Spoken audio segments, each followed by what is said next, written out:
Hi there and welcome to this video for Senior Physics on quantum mechanics. Now in this unit, or in this video, we're going to explore the initial theories that made up the quantum theory. Now basically there were a lot of scientists that did a lot of study which led us to this point. And this point basically allows us to break down some of the earlier theories which apply for large particles but don't apply for smaller particles. Particles that basically have very small distances between them, are traveling incredibly fast, or basically exist within the world of the atom. Now we do have theories, Newtonian theories, that basically allow us to explain large body motion, and things like cars and people and even down to, up to the effect of molecules. But there are theories that don't explain what happens within the quantum realm or within the atom because they do not obey those laws of Newtonian physics. Now there were two theories that emerged. We've got our general relativity, which was set up by Einstein, and then we've also got our ideas of quantum mechanics. And there were lots of arguments around the general relativity and quantum mechanics as to what was being accepted, and what was the evidence that actually stated that quantum mechanics had some validity within the physics world. Now, general relativity, as I spoke to you about, basically describes the motion and behavior of large matter. So it looks at large body interaction, movement, which really were set up by the theories put down by Isaac Newton. However, quantum mechanics looks at the behavior of subatomic particles and how those particles interact and the forces which are generated which cause them to interact within the atom itself.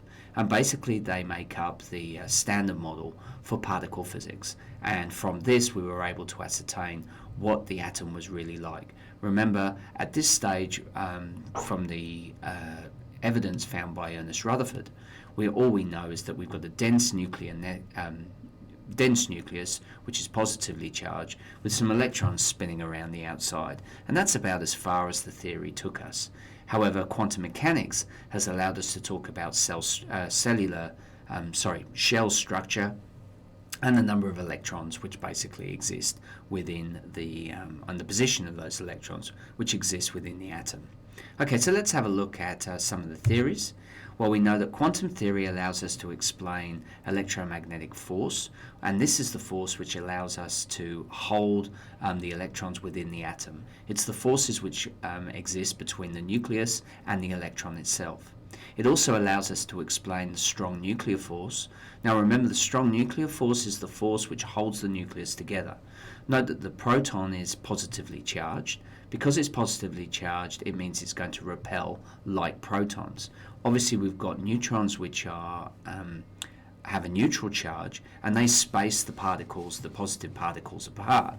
But there must be a strong force still holding the whole nucleus together. What that is, we don't really know, but quantum mechanics allows us to start putting some theories behind what the strong nuclear force is and how it's created. We've also got weak nuclear forces which occur when the strong nuclear force is released, and we get forces which generate and push out particles. This is in the form of radioactive decay, and we look at the concept of things like neutrinos. So basically, one of the pioneers behind quantum mechanics, who gave us the theories and evidence to start the road of quantum mechanics, was Max Planck. He looked at black body radiation, and he basically proposed that the atoms themselves are all made up of specific amounts of energy.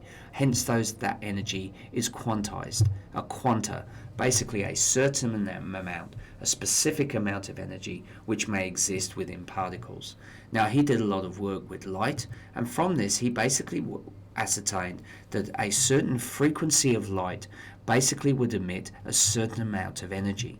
So if you think about our white light spectrum and our Roy G. Biv going from red, orange, yellow, green, blue, indigo and violet, each one of those light wavelengths will come off at a specific frequency. He stated that each of those frequencies gave off a specific amount of energy. So from this he produced an equation. E is proportional to F, where the energy present in a particle of light or a frequency of light was directly related to the type of frequency that he had. So from this, it was graphed, and he produced E equals hf, where h is Planck's constant, which is 6.63 times 10 to the negative 34 joules seconds, and this is then multiplied by the frequency of light. From that, using Planck's constant and the frequency of light, we're then able to ascertain what the energy is for each frequency of light that we've got in any form of the electromagnetic spectrum. Now, for this, in 1918, Max Planck received the Nobel Prize for physics for his quantum idea on both light and matter. From this, the light particles were then given this idea of, the light was actually given the idea of being made up of particles, and these particles were called photons. Now, remember, prior to this, it was established that light traveled in waves. Young's experiment with the ripple tank and the idea of the diffraction grating and producing those slits which produce the fringe patterns. All these were put down to show that light was acting as a wave. And now we've got Max Planck stating that light actually exists as a quantized particle or a photon. So you can see the dilemma which was facing scientists at this time. Now, using the wave formula, which basically comes from v equals d over t, or velocity equals distance over time, we were able to get a formula for c equals f lambda. Now remember that frequency is made up of 1 over the time period. Remember, the time period is the time for one wave to move. So if that's the time on v equals d over t, and d is our distance when we're talking about wavelength, when we're talking about distance on a full wave, we're talking about wavelength. So we get v equals wavelength over 1 over t, which equals t equals 1 over f. So from this we get that f then must equal 1 over t. So we can substitute in for t. So we get wavelength equals wavelength divided by 1 over f. So we flip it over, so we get wavelength times f. And the result is that what we get from there is that v equals wavelength lambda times f, but v is the speed, but we're talking about light here, so light will be given the symbol c, which is light speed, which is basically 3 times 10 to the 8. So from this we get c equals f lambda, as we've got an equation there.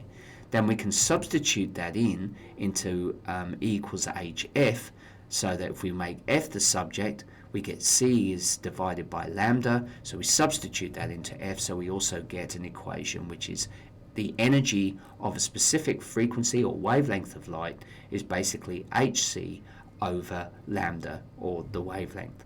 So let's look at a little example. Here we're going to calculate the energy of a photon of blue light of wavelength 4 times 10 to the 7 meters. And we know that the speed of light is 3 times 10 to the 8 meters per second. So we know our wavelength, we know our speed of light, and remember we also know Planck's constant, which is 6.63 times 10 to the negative 34.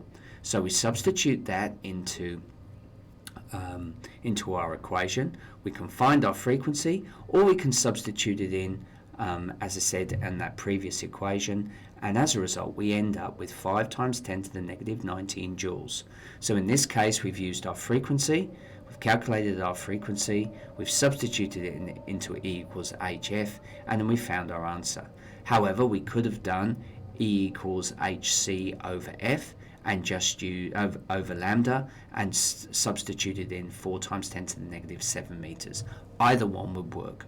So I hope you found that useful. That just gives us an overview into our quantum theory. I do hope you'll join me again and looking at quantum theory in a little bit further detail, where we'll probably look at the photoelectric effect. So that will follow on some of the theories that we've got from Max Planck. Do check out other iTunes U courses that have been produced on my website, which is aussiephysics.com. And I hope you've enjoyed this video, and I look forward to you meeting me again. Bye for now.